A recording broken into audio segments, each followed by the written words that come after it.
This is a story that was actually passed down to me by my grandfather before he passed away. He used to tell me all sorts of stories about the Vietnam War growing up, and I honestly really loved to just sit and listen. I would just sit there for hours and ask him about what he did, how many people he killed, etc. That second question kind of made him clam up a little bit.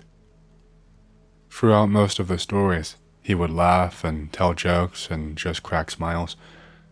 But this story that I'm going to share is the only time he was ever 100% serious throughout the entire story. He only ever told it to me twice. Once when I was around 8 years old, and I thought it was amazing. I asked him to tell it to me again when I was around 16, and it was only then that I realized just how much it affected him. Again, I'm still not sure how much I believe the actual events, but I do believe my grandfather did see something that messed him up for life. I am going to tell this from his perspective in first person from now on, exactly as he told it to me. I was still a young kid when I joined the Vietnam War. You had to be 18 at the time to join, or 17 if you had consent from your parents, but my mother and father thought it to be much too dangerous. I was short and underdeveloped, but my brother who was 19 was shipping off, and I wanted to follow along. I wanted to make my country proud, and my brother, well, let's just say he knew a guy who could help. He falsified my documents. I won't pretend to know how he got it done. I wasn't exactly a smart kid. But anyway, I had them, and the recruiters didn't seem all that concerned, if I'm honest. If it said I was 18, then as far as they cared, I was 18, and I was fit for combat. Now, this is glossing over a lot of events. Combat training, the journey there. The journey over there on the troop ship was especially horrible. I wasn't lucky enough to ship off at the same time as my brother, so I felt so alone out at sea. I remember laying down on the deck and trying to grip the floor like you would with grass to try and steady myself and lessen the effects of the shaking and the waves. I threw up over the side of that ship way too many times to count and got myself into all sorts of trouble.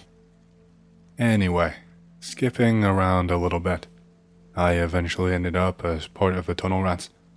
Like I said, I was very short, even for my age, so I was a perfect candidate to be sent in to clear any VC traps.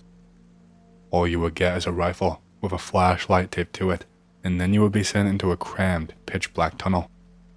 From there, you would have to squeeze yourself through narrow passages and pray to God there was no one waiting to gut you and string you up. Another big problem is if any mines were planted.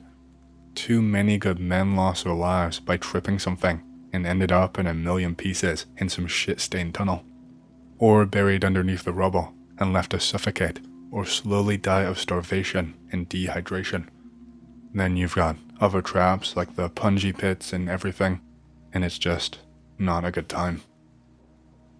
This time that I want to tell you about, it was far from my first rodeo.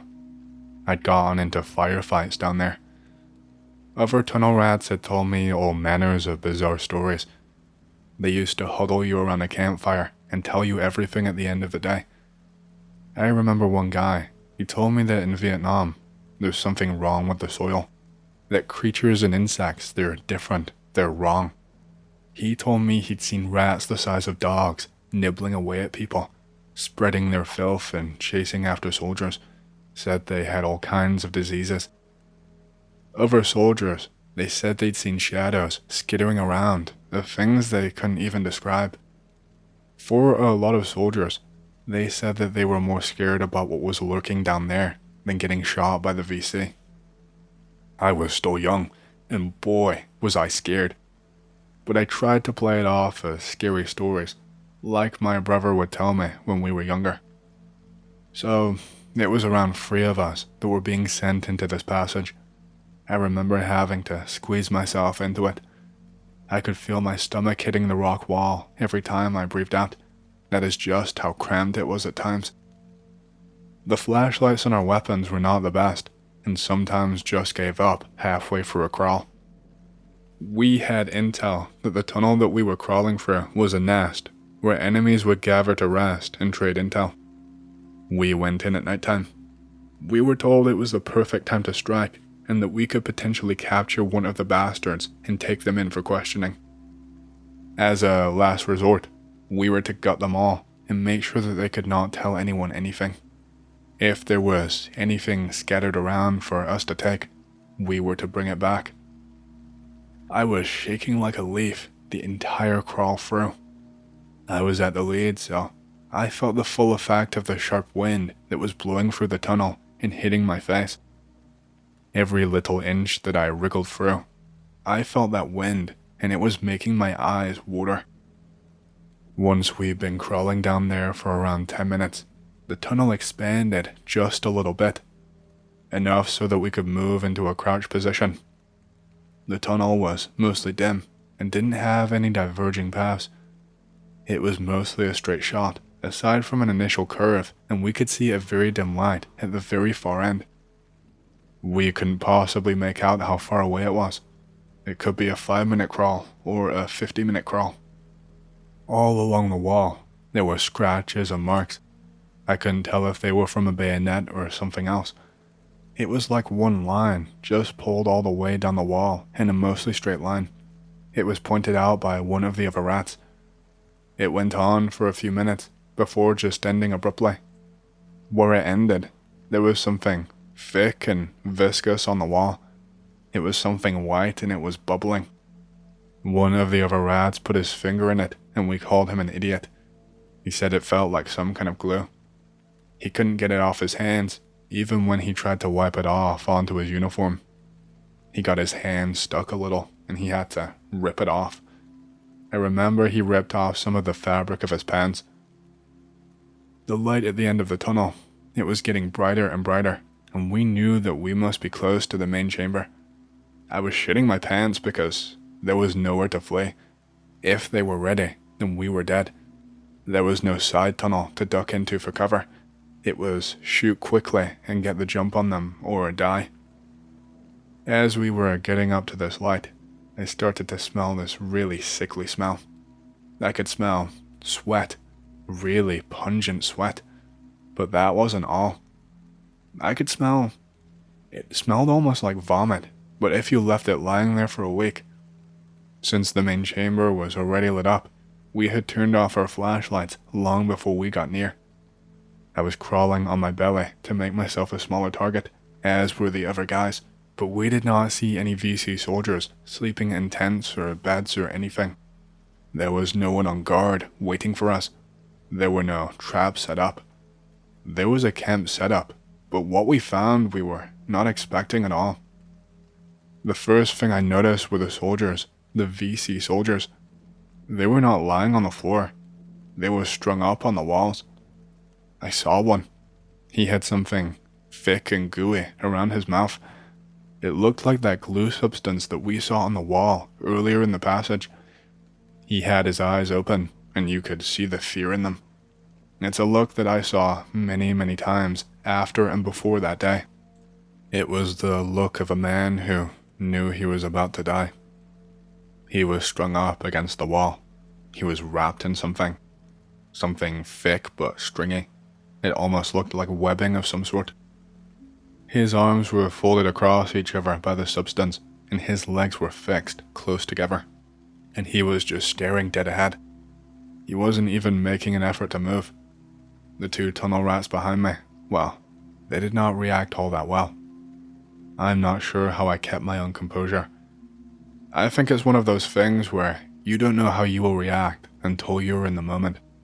You can be the toughest son of a gun known to man, be big and buff and badass that no one will screw with, but sometimes you'll get into a horrible life or death situation and end up just crying like a baby.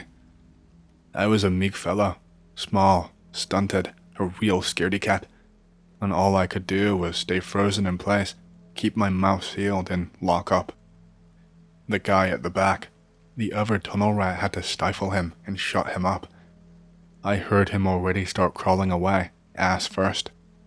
Because it wasn't just one soldier strung up. There were multiple soldiers strung up like this, all throughout the camp in various states of consciousness. Some they were definitely dead already. Another one, all he was doing was moving his eyes back and forth. His arms were free, but it seemed like he couldn't or wouldn't move them. We saw all of this pretty quickly, scanning around, seeing all of the carnage. There was one soldier on the floor, laying on his back. He wasn't restrained by anything but still. All he could do was move his eyes. And his mouth. He knew we were there, and he started trying to speak. Just came out as sobs and mumbling. That kind of shouting that you hear when someone has their mouth taped down.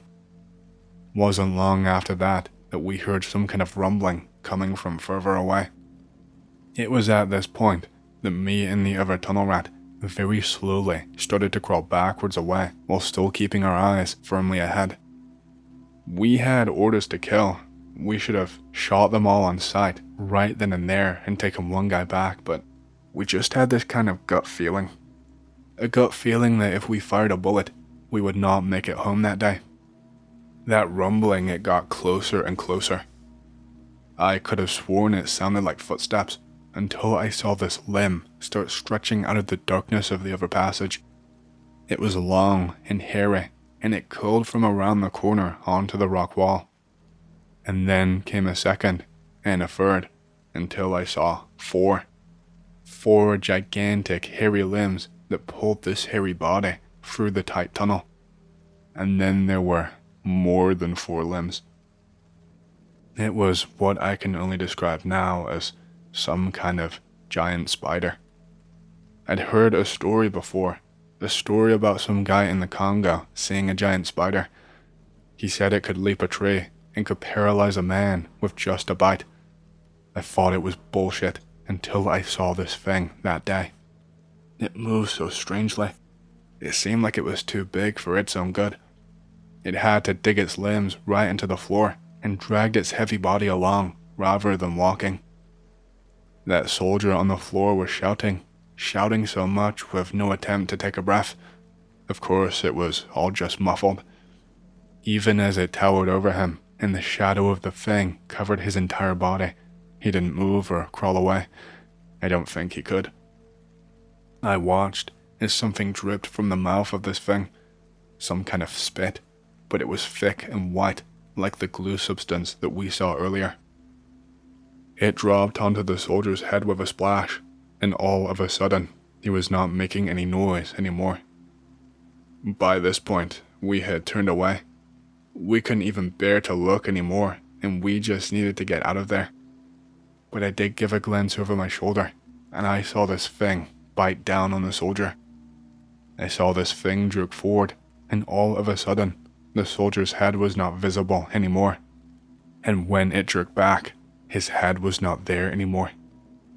And I could see the outline of something long and stringy hanging from the spider's mouth. And then, this next part, it was a bit of a blur. I'm not sure how it all really happened. That idiot who left us before, he let out a shout. He'd gotten himself stuck to something on the wall and let out a sound. The moron nearly got all of us killed. If those VC were still up and walking around, we would have been dead that day, and we nearly were anyway. We were a good distance away by this point. That creature was just a faint shadowy blob in the glow of the cave chamber. But we heard this cry, this shout. It sounded so wet and horrible. It sounded like a pig screaming through a wet cloth. And we heard that rumbling and the sound of rocks being kicked away. And that shadowy blob started getting closer and closer. We were all screaming at this point, screaming at this idiot to go faster, that we were all going to die if he did not move. I could see this creature. It moved so much faster than I imagined it could. We managed to crawl around the curve just in time to see this massive thing get itself wedged. I could see all of its eyes staring. I could feel the heat coming from it. I didn't think spiders breathe like we humans do, but I could feel this hot air coming from it from somewhere on its body. We managed to get another good distance away, while this thing had to wriggle and scramble its limbs to break free. We started unloading bullets at this thing, but it didn't seem to cause it any trouble. It eventually managed to wrench itself free, and it just started scuttling. I didn't know any creature could move so fast, let alone one as large as that. It tried to bite us, and I remember being hit by one of the limbs and being shoved aside up against the wall. It was pinning me. I couldn't move. For such a thin limb, it had so much strength. I thought I was going to die that day. But one of us, I'm not sure who, we managed to hit it with a bullet. The bullet hit it in one of its eyes, I reckon. It was the only other time that thing screamed. When it screamed, it pulled its limb from me, and I could finally get air to my lungs again. We kept shuffling away and shooting to stop it from getting any closer to us. Once we got closer to the outside, to daylight, that's how long we had been in that tunnel. Morning light was upon us. Once we got to a part of the tunnel where the tiniest sliver of daylight could reach this thing, it just retreated.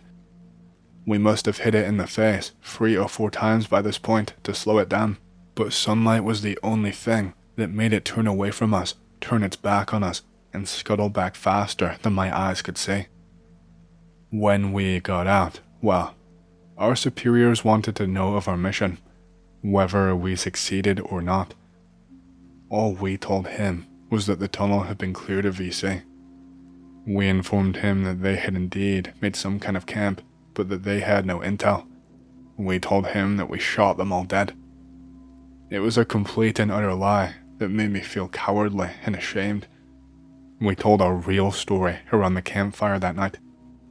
People laughed and they joked, and of course, it wasn't believed. We knew that would happen.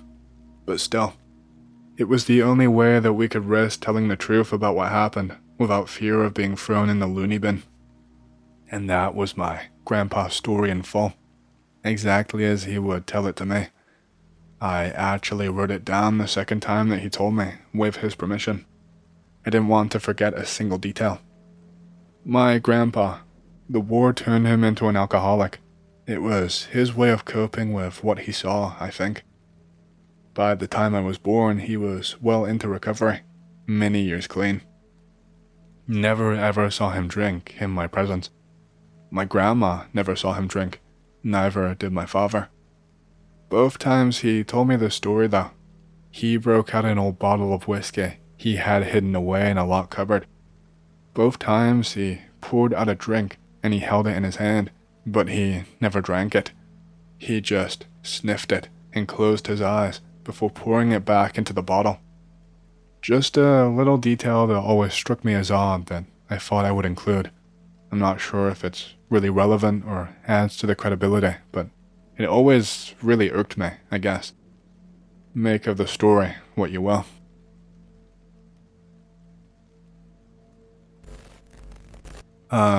It was October 2015 when this happened to me. I was a US Marine, fresh out of boot camp. In the Marines, every boot goes to a place called MCT, Marine Combat Training, after boot camp to learn how to kill things. Infantry Marines stay for 3 months, but POGs, like myself, are only there for 1. East Coast Marines go to a place in North Carolina called Camp Geiger. I am almost done with MCT. I am in this small base out in the woods for the last part of our training. People have been spreading rumors about a ghost named Molly that would walk by the front gate between 3 and 4 a.m. It's a little girl. One night, my buddy had ammo watch.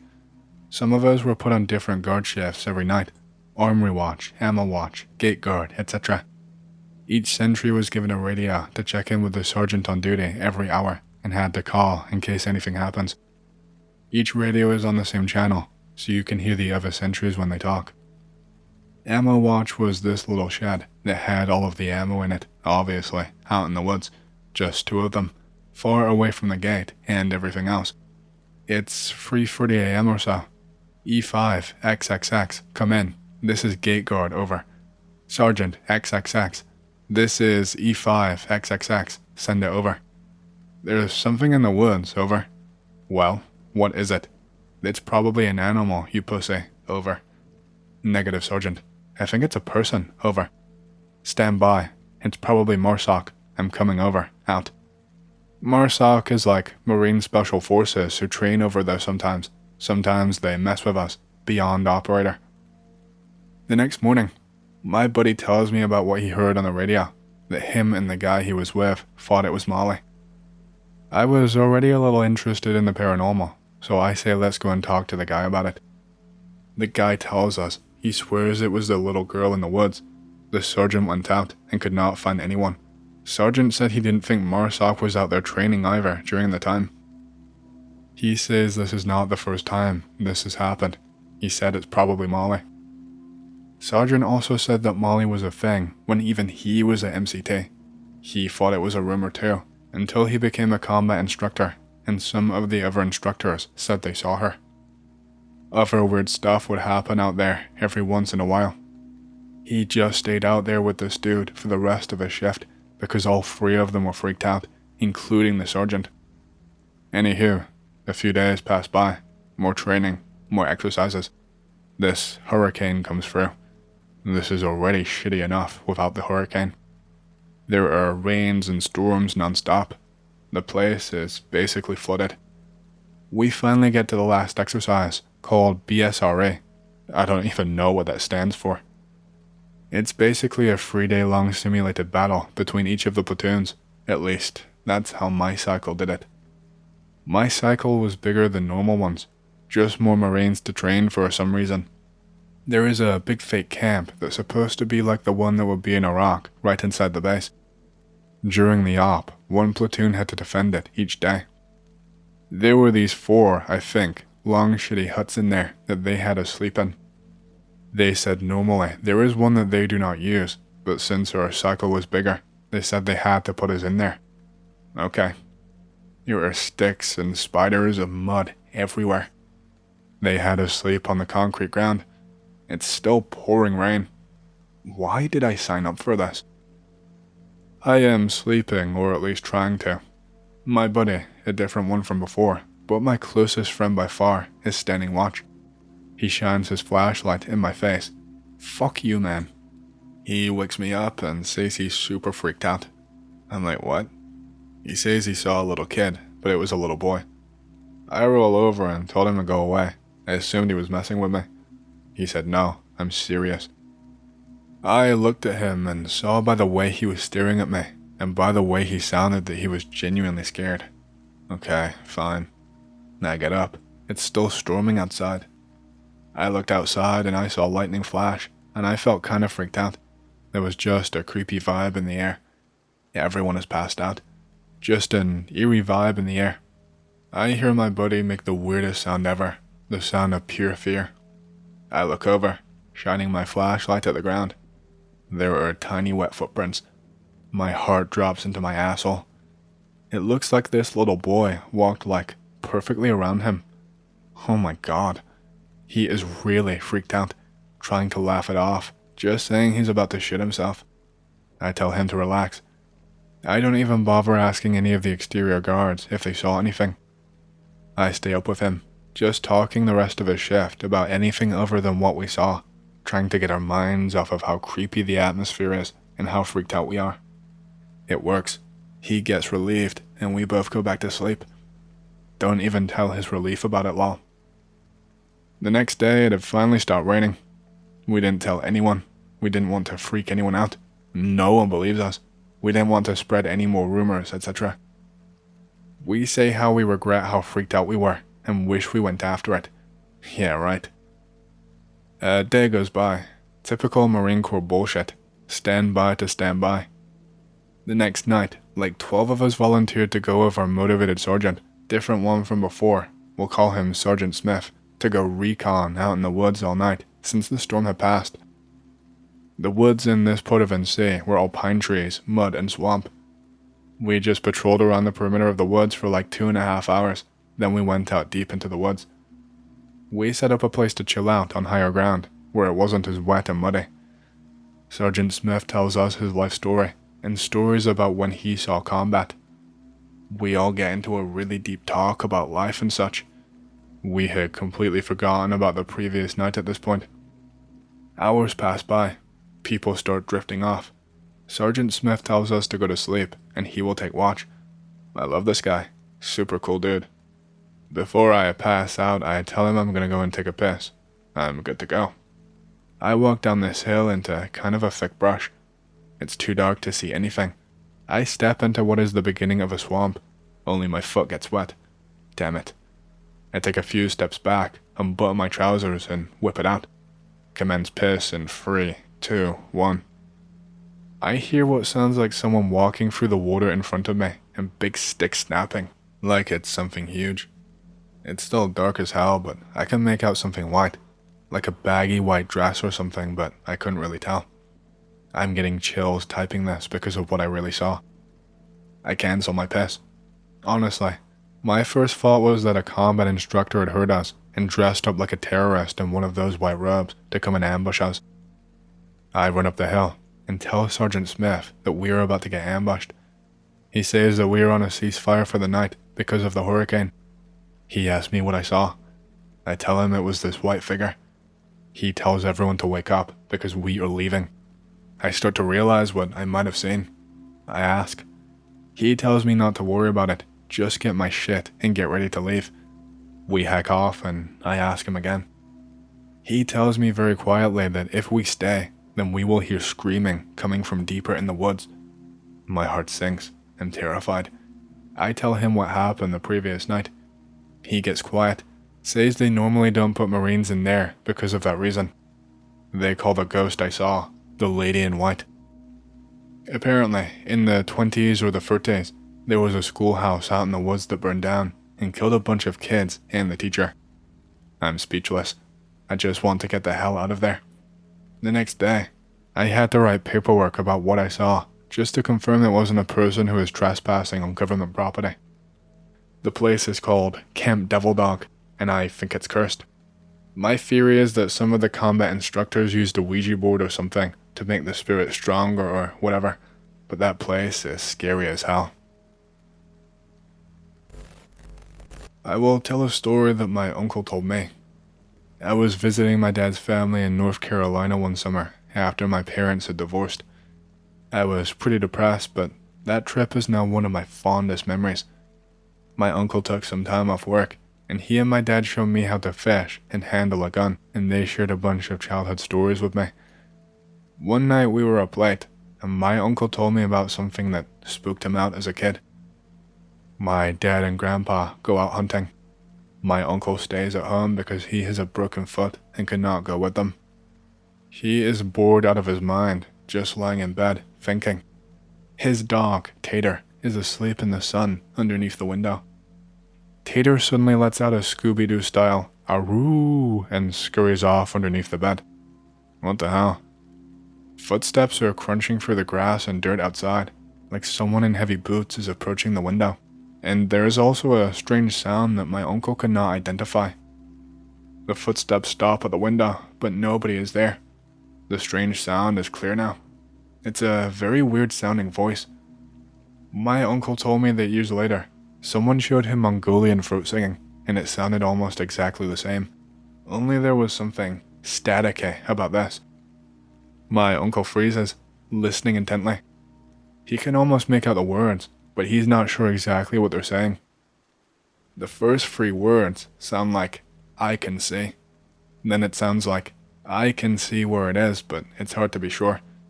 My uncle decides screw it, and hops over to the window on one foot. He looks out the window, but he sees nothing but fields and forests and mountains. The strange voice gets really loud though, and it sounds panicked. The voice becomes warbled and seems to be yelling the same thing over and over again, but my uncle could not understand any of it.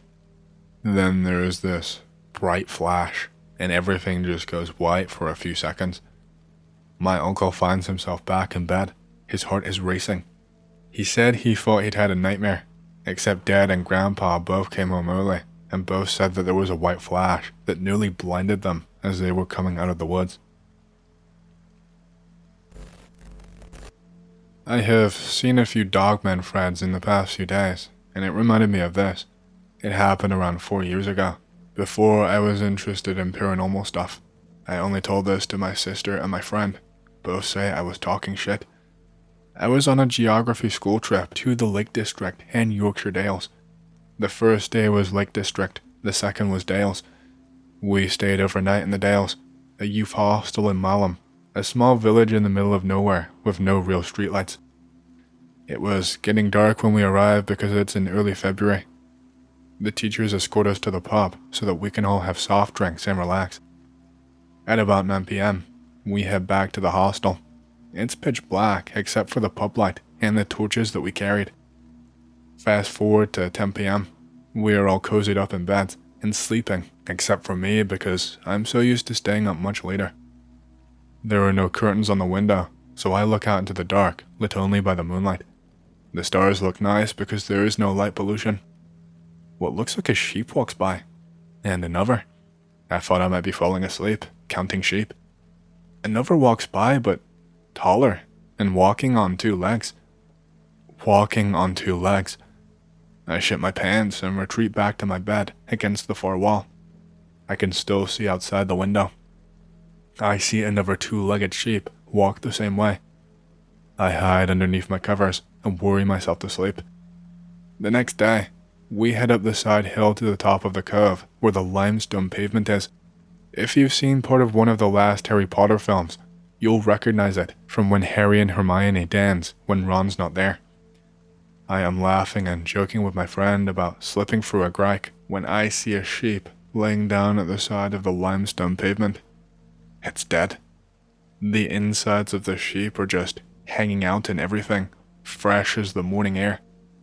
I show my friend and tell him what happened last night. He says I'm talking shit. He dismisses it as paranoia and lack of sleep. That's all that happened. I looked up Yorkshire Sheepman recently, but I got nothing.